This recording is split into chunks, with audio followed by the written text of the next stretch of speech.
Buenos días, buenas tardes, buenas noches a todos y todas.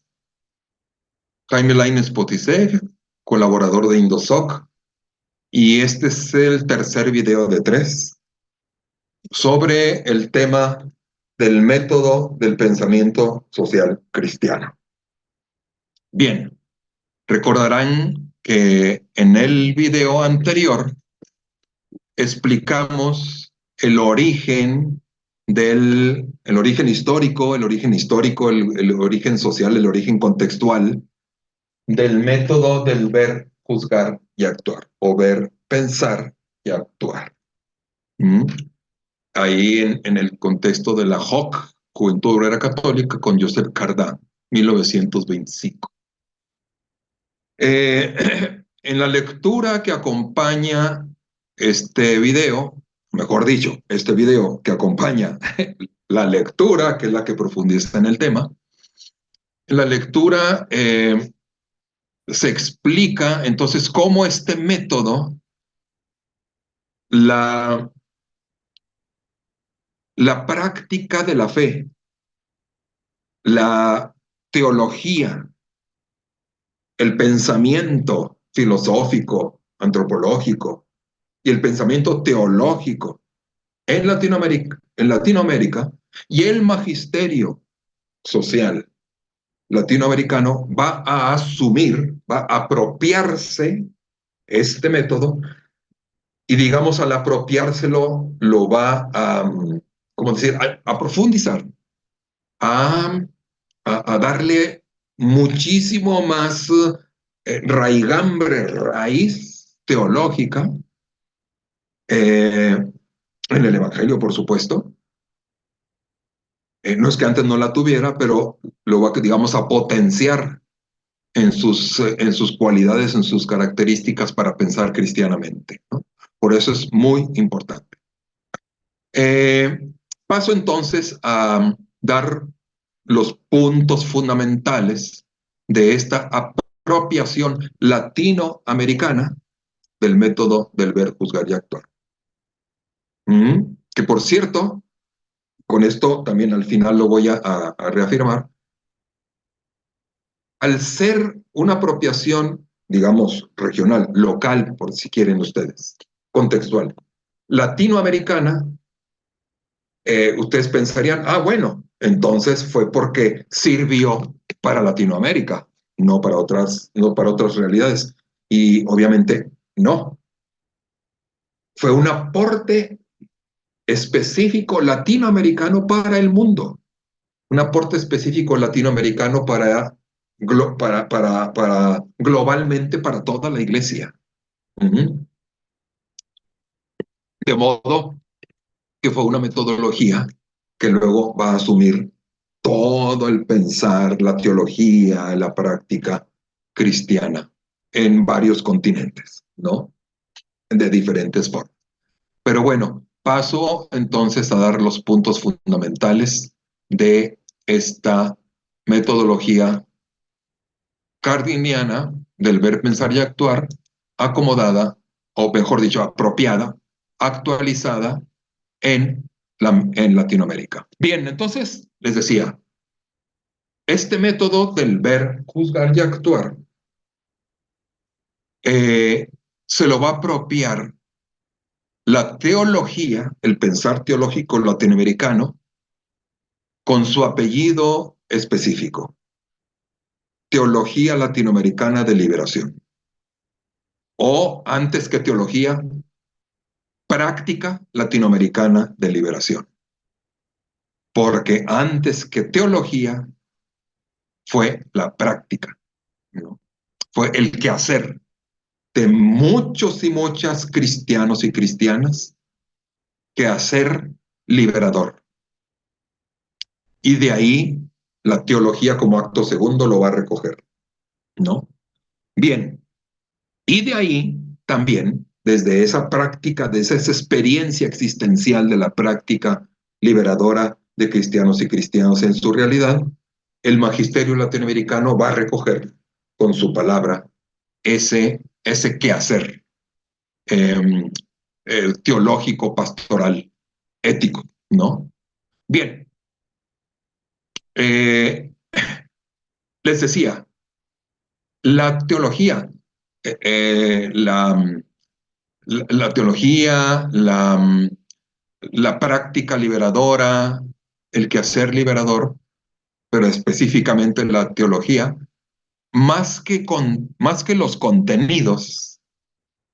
más que los contenidos, justo lo que decíamos en aquel primer video, el método es el que la va a caracterizar. Porque de contenidos, pues, va a hablar de muchos contenidos que otras teologías europeas o norteamericanas hablarían, ¿no? Pero el método es la clave de su impronta, de su importancia y de su novedad, ¿no? De su novedad. Y las dos claves metodológicas, pues bueno, ya las conocen por lo que hemos estado diciendo, pero uno, la primacía de la práctica. Al hablar de primacía, no es solo primacía cronológica, que también, pero más que primacía cronológica es primacía eh, metodológica, primacía de importancia, de prioridad. ¿Mm? Es decir, la, lo primero para, lo primero, lo digo así, lo primero para ser cristiano y cristiana, para algo que identifica a un cristiano y cristiana, es que hace praxis transformadora. Es decir, que es una persona, un individuo, una individuo, que transforma la realidad, que cambia la realidad en lo que ésta tenga que ser transformada. Es la primera prioridad, pues, por hablar tautológicamente, del pensar teológicamente. Y lo segunda, que ya lo había dicho yo, en aquel primer video del discernimiento, la perspectiva del pobre como sujeto, o sea, la opción por el pobre, que luego va a recoger el magisterio. Es importante esta afinación del pobre como sujeto, es decir, no como objeto de análisis, de estudio, objeto de atención, mucho menos de objeto de conmiseración, sino el pobre como sujeto, como persona activa, actuante, transformadora de su realidad, justo, ¿no? Y esas dos claves metodológicas van a ser importantes en el pensar latinoamericano. Mm. Eh, y entonces, el método que ya vimos en el video pasado, cómo lo recoge el pensar latinoamericano. Lo que ya habíamos dicho no es algo diferente, es partir del conocimiento de la realidad, que es lo que llama aquí la praxis 1, es una primera práctica. O sea, mi primera práctica al abordar la historia, al abordar la realidad, al mirar mi contexto, la primera acción que yo hago es práctica, es parto de la realidad, de su conocimiento. ¿No? ¿Para qué lo hago? ¿O en función de qué? Para, aquí está, elaborar una teoría, una explicación, una explicación de por qué y para qué sucede eso, pero estuvo la pregunta del por qué sucede y cómo sucede y en dónde sucede, etcétera. Son preguntas que se hace la ciencia y que se hace también la teología en función de una segunda práctica, que es pistas de acción transformadora, o sea, de acción pastoral. ¿Se fijan? Entonces, es este ciclo, práctica 1, conozco la realidad, miro la realidad analíticamente desde una teoría o teorías científicas y teológicas que me explican el cómo se da esa realidad, por qué se da, para qué se da, en dónde se da, con quiénes se da, etcétera, etcétera, en función de proponer prácticas.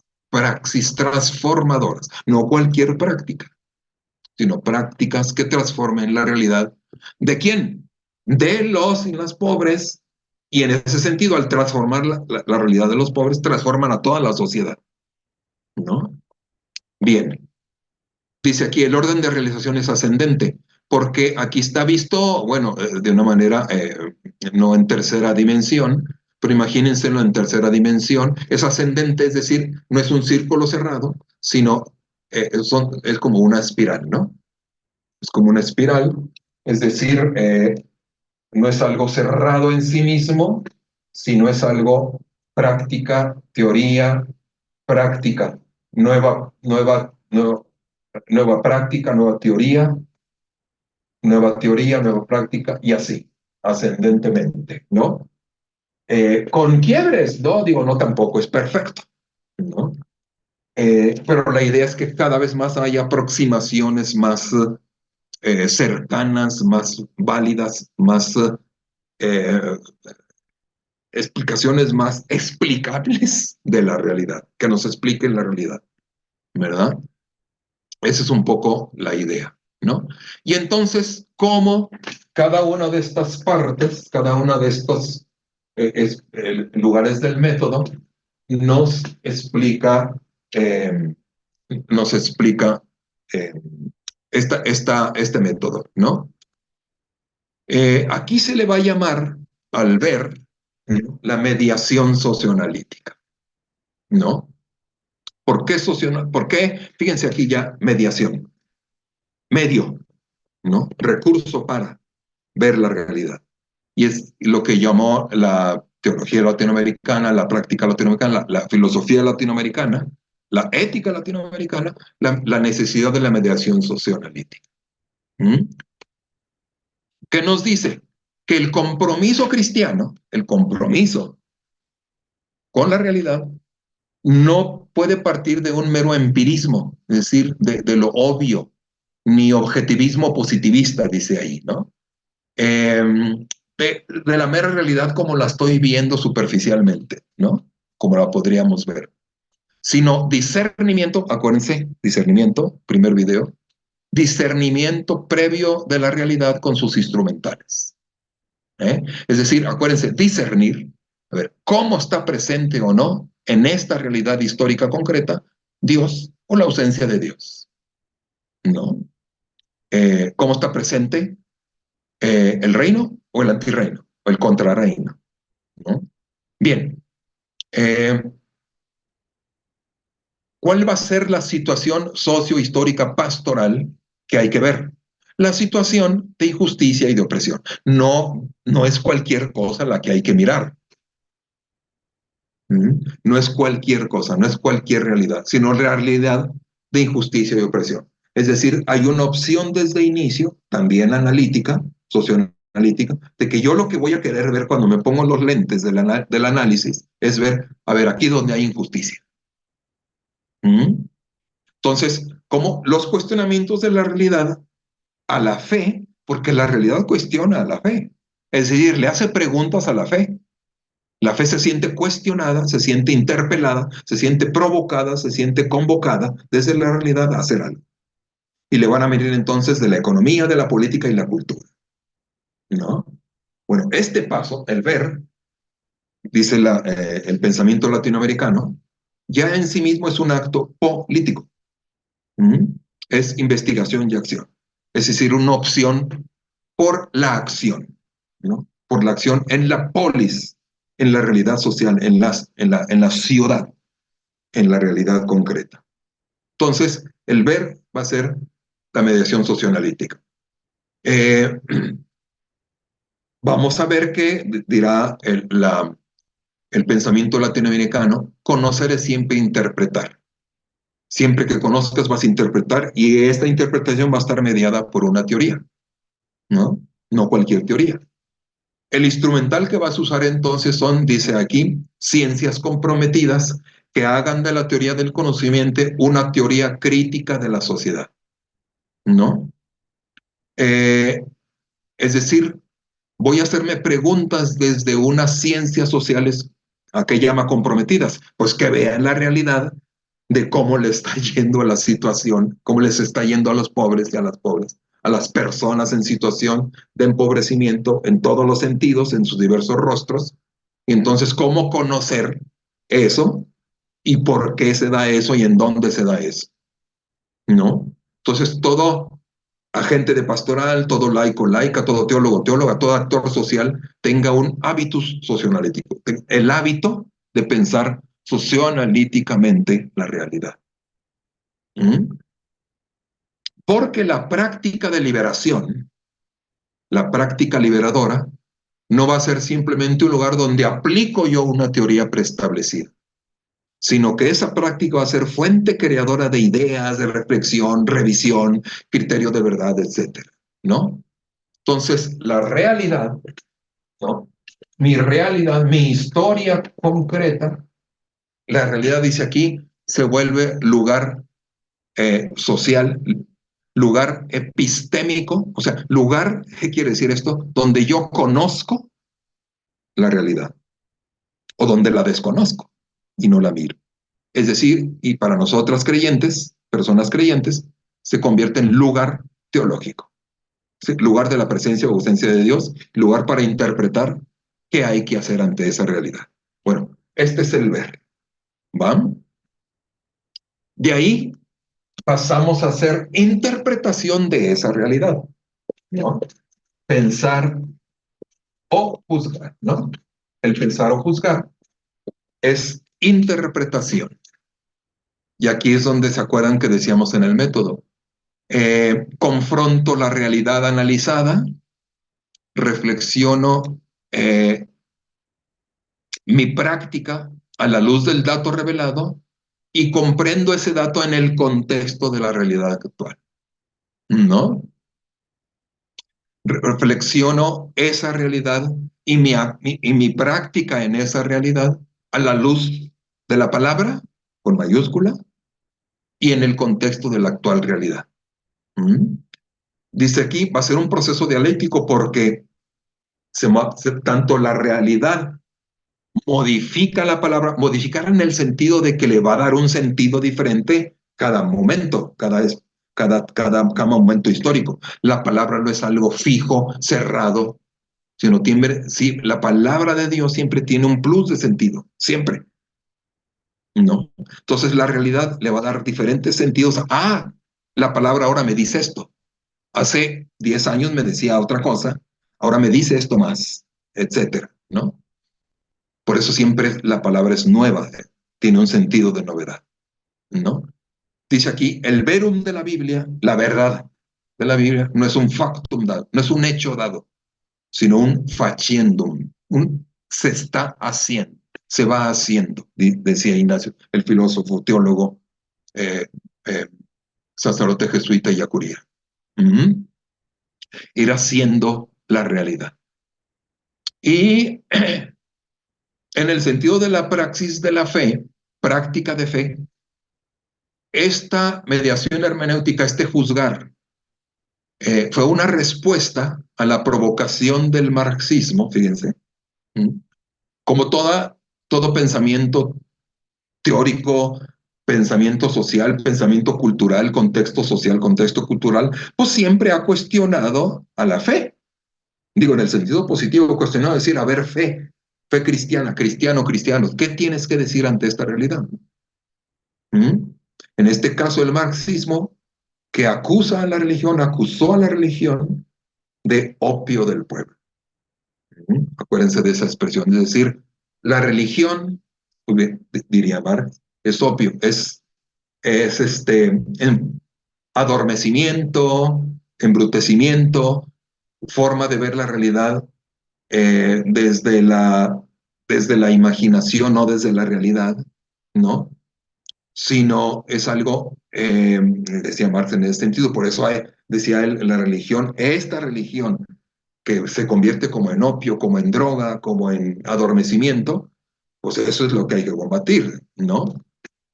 En ese sentido, la fe cristiana, la teología, la pastoral, se sienten provocadas por esta afirmación y entonces dicen, no, no es opio.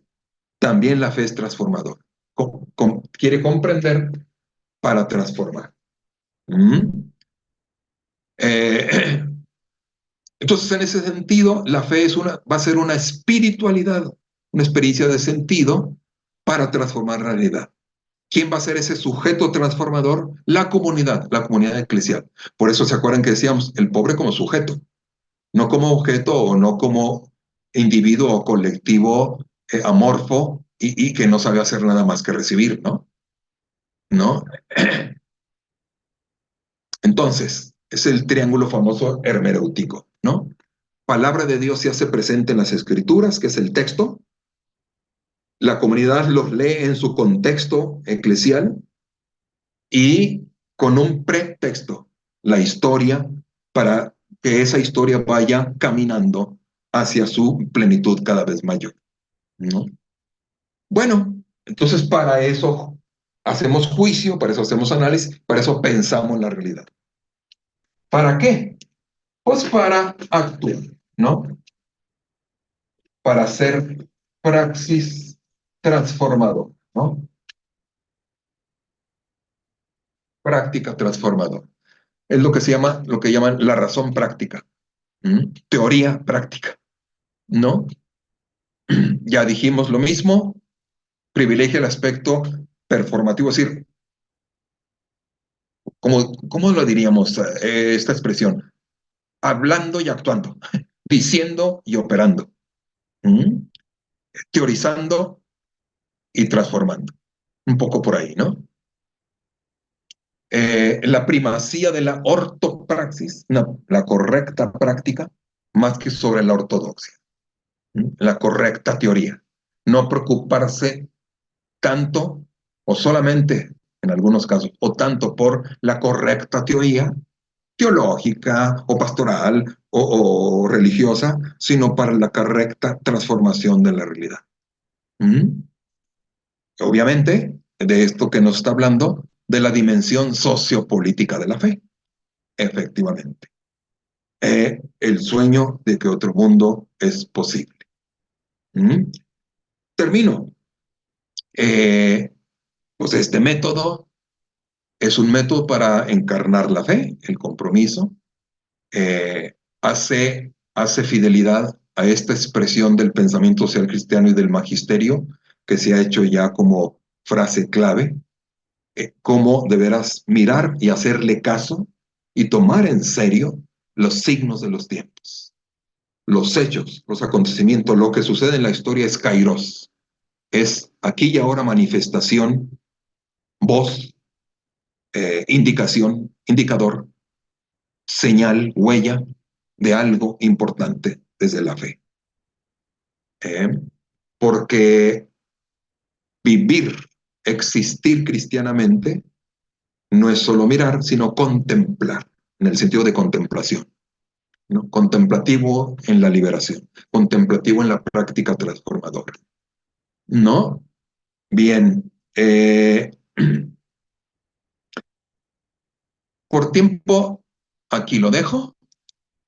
Nada más termino diciendo que cada que vean un documento magisterial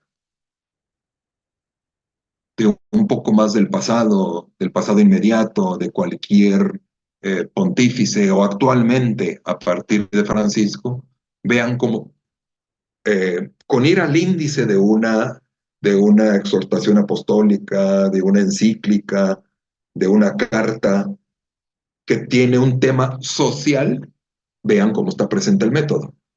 Como parte, primero, de la realidad, hace un juicio, un análisis interdisciplinar de las ciencias, pero también un juicio ético-teológico, y luego llama al compromiso. Si quieren como ejemplo así, pero súper diáfano, clarísimo, transparente, Laudato Si, la verán en otro momento, en otro video. Laudato Si de Papa Francisco, pero véanlo con ojos metodológicos. Vean el índice, vean cómo está estructurada Laudato Si, cuál es su punto de partida, qué comienza diciendo, desde dónde comienza, y van a ver la importancia que tiene el método. Bien, hermanos y hermanas, gracias a todos y todas. Hasta aquí eh, las pistas teórico-metodológicas de lo que es el método del pensamiento social cristiano y su importancia para, para nuestro quehacer y nuestro pensar y vivir cristianamente. Agradezco su atención y hasta la próxima.